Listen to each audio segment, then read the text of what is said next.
ভারতের বিএসএফ যাচ্ছে। কতটা কাছে দেখুন।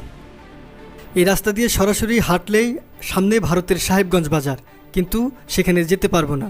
দেখুন এই যে বর্ডার পিলার। এই মুহূর্তে আমি আছি বাংলাদেশের কুড়িগ্রাম জেলার ভুরুঙ্গামারী উপজেলার সীমান্তবর্তী একটি গ্রামে।